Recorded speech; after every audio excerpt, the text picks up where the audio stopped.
ऋण तो चुकाना ही होगा। प्रेरक कहानी। एक सेठ जी बहुत ही दयालु थे। धर्म कर्म में यकीन करते थे। उनके पास जो भी व्यक्ति उधार मांगने आता वे उसे मना नहीं करते थे। सेठ जी मुनीम को बुलाते और जो उधार मांगने वाला व्यक्ति होता उससे पूछते कि भाई तुम उधार कब लौटाओगे, इस जन्म में या फिर अगले जन्म में। जो लोग ईमानदार होते वो कहते सेठ जी हम तो इसी जन्म में आपका कर्ज चुकता कर देंगे। और कुछ लोग जो ज़्यादा चालाक व बेईमान होते वे कहते सेठ जी हम आपका कर्ज अगले जन्म में उतारेंगे। और अपनी चालाकी पर वे मन ही मन खुश होते कि क्या मूर्ख सेठ है, अगले जन्म में उधार वापसी की उम्मीद लगाए बैठा है। ऐसे लोग मुनीम से पहले ही कह देते कि वो अपना कर्ज अगले जन्म में लौटाएंगे और मुनीम भी कभी किसी से कुछ पूछता नहीं था। जो जैसा कह देता मुनीम वैसा ही बही खाता में लिख लेता। एक दिन एक चोर भी सेठ जी के पास उधार मांगने पहुंचा। उसे मालूम था कि सेठ अगले जन्म तक के लिए रकम उधार दे देता है। हालांकि उसका मकसद उधार लेने से अधिक सेठ की तिजोरी को देखना था। चोर ने सेठ के कुछ रुपए उधार मांगे।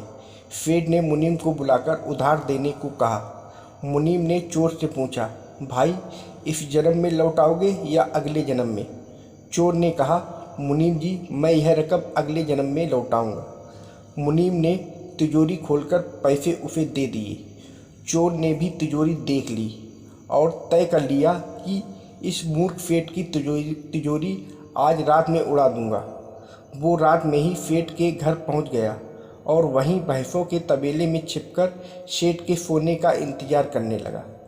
अचानक चोर ने सुना कि भैंसें आपस में बातें कर रही हैं और वह चोर भैंसों की भाषा ठीक से समझ पा रहा था।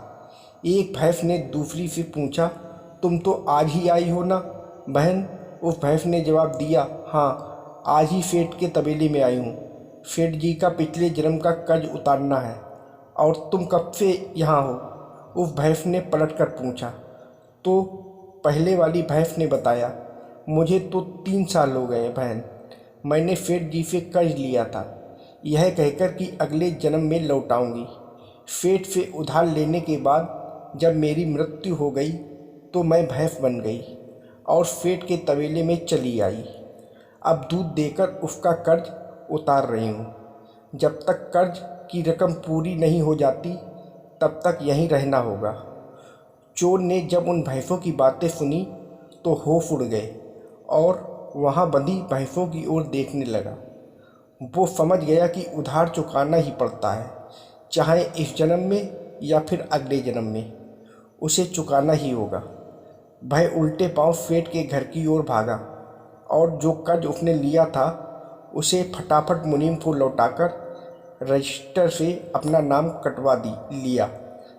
हम सब इस दुनिया में इसलिए आते हैं क्योंकि हमें किसी से लेना होता है तो किसी को देना होता है। इस तरह से प्रत्येक को कुछ ना कुछ लेने देने के हिसाब चुकाने होते हैं।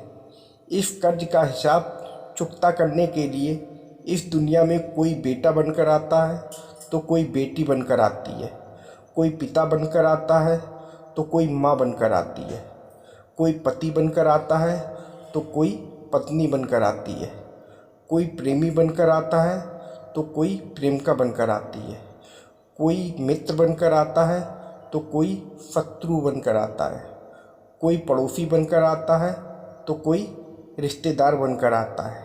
चाहे दुख हो या सुख, हिसाब तो सबको देने ही होते हैं।